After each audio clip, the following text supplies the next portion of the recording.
Good afternoon and welcome to Windy Hill Kennel. It is a pretty day today. It's kind of the calm before the storm.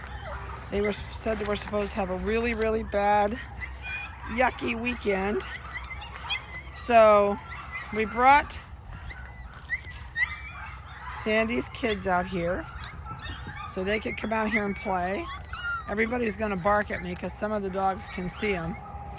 So these guys are all sold and they're ready to rock and roll and go home. They're going to be spayed and neutered on Monday, and this will be their last video. They're doing really good in the house as far as their no bark, no bite, and no lick. And they've not been any problem at all while we've had them in there. So it's been a fun time having them. It's been an easy litter. Oh my goodness, everybody is so noisy. The males can see me. So all the toy dogs are in the building here, not too far where I'm shooting this from, and they're watching me. So that makes them bark a lot of times. All right, so I'm going to go through here and give you microchip numbers. 9843 is a male, weighs 6 pounds, 1 ounce. And 9842 is a male, weighs 5 pounds, 7.5. And the other one out here is the female, which is 9841, and it weighs 4 pounds, 14.5. So the female is this little one right here underneath me. Crash and burn. And I think Vanessa took their collars off to give them a bath, so they have no collars on them. They're pretty easy to tell apart.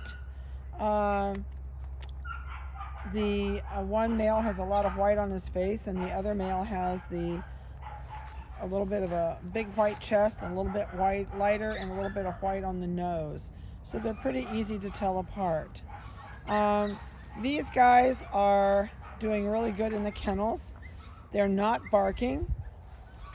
They have learned no bark really pretty good. They play together during the day, and they romp really hard. They love to romp and play. So this will be kind of a nice break for them. Oh great, we're going to lay out here and look at these lazy bones. They're going to lay in the grass. Oh, it probably feels good.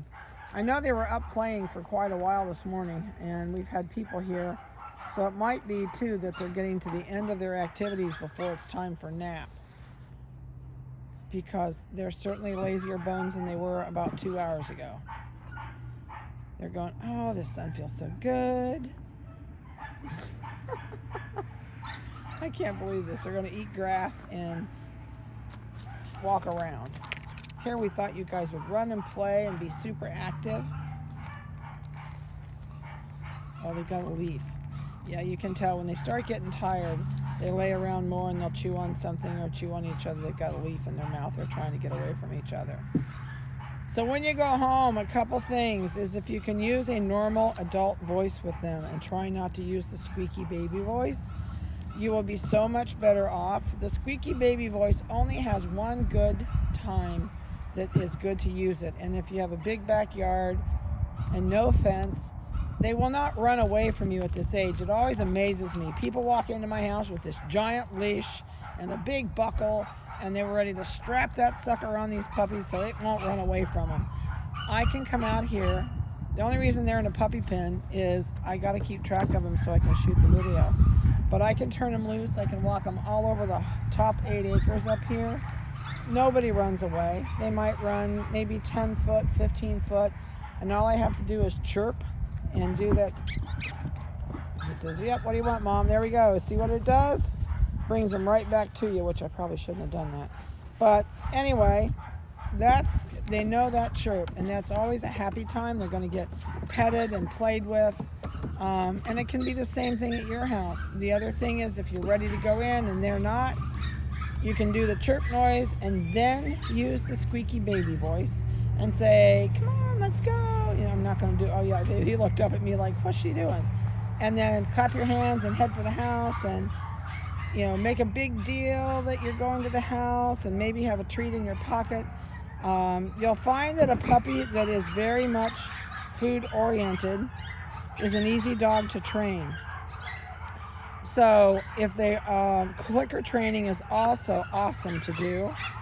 and it's super easy. You start them off clicking it, calling their name, and getting them to come with a clicker, and as soon as they get there, don't give them the treat. Click and say, good puppy, or good come, and give them the treat. And do that over and over for the first week.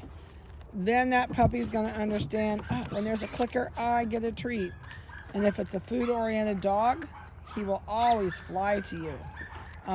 You can do a lot of regular treats with a clicker and training. So I would really recommend looking into clicker training, especially if you have the time. Amazon sells clickers, all different sizes, all different, a clicker's a clicker.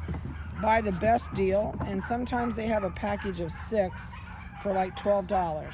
And they have those little stretchy rubber band wrist things, or you can hook it on your belt. But the bad thing with the clicker, you've got to have it with you all the time. So, but it's not their whole life. It's maybe the first 8 months of their life. And once they're clicker trained, oh, you're good to go. But it makes more sense than yelling at them and scolding them. And if the dog doesn't come to you and you get flustered and you have to go get it and you're ticked off at him and you swat the crap out of the dog, which is the wrong thing to do at all. You should never ever hit the dog. You'll make it afraid of you. It won't come to you then. So if you've had to go get it and you're really ticked off, calm down before you get to the dog, because the dog is going to sense the mood you're in and it will be afraid of you and it will run from you. And once you do clobber it, don't expect it to come to you anymore when it's outside playing. It's the same in the house when you're teaching potty training.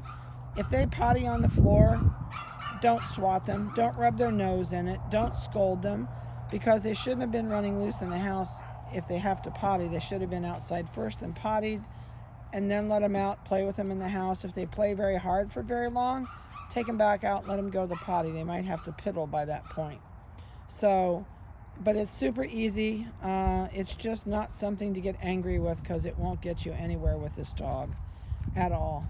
So, just a tip on training. Also, make sure this puppy spends 50% of its day in the crate. So when you're playing with it outdoors or playing with it in the house, take it out, let it go to the bathroom, and then put it in the crate. Change the toys. They get very bored with toys if you leave the same toy in there. This pup's trying to lay down or turn around sideways in that tube. They get bored. So change their toys. Start a toy box. Don't give them all their cool new toys you just bought them. Start them out with 1 or 2. Make it last the day.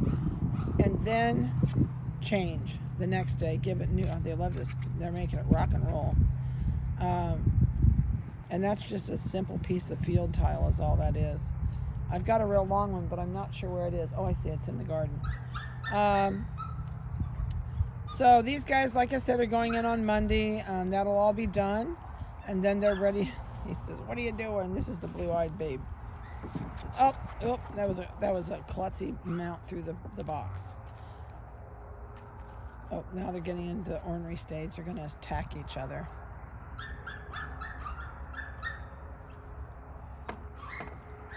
They're so funny. I went to 3 bags full. A lot of people maybe have not heard of that if you're not in Ohio.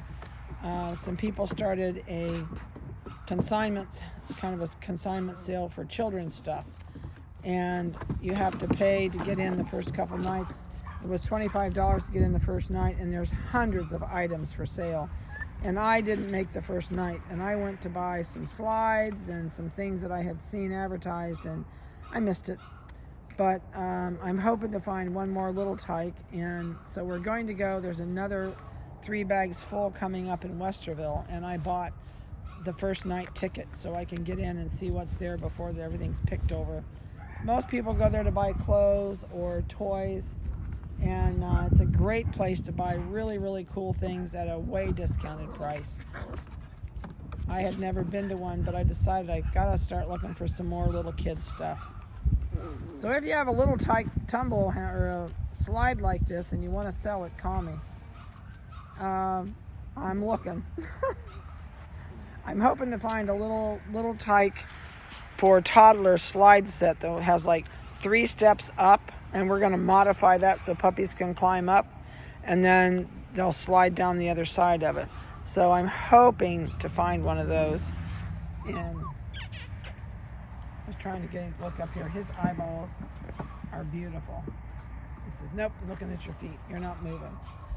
All right. Well, I hope you've enjoyed this video. They have been a great group of 3 to raise. They've really been fun. I'm really pleased with these babies. So I'm anxious for this fall's litter. They're such nice babies, and they've done really good in the house as far as their training with us. And my husband's driving up behind me with the tractor, so it's going to get really noisy. So I will let you go. Have a good week, and yep, here he comes. Have a good one. We'll see you soon.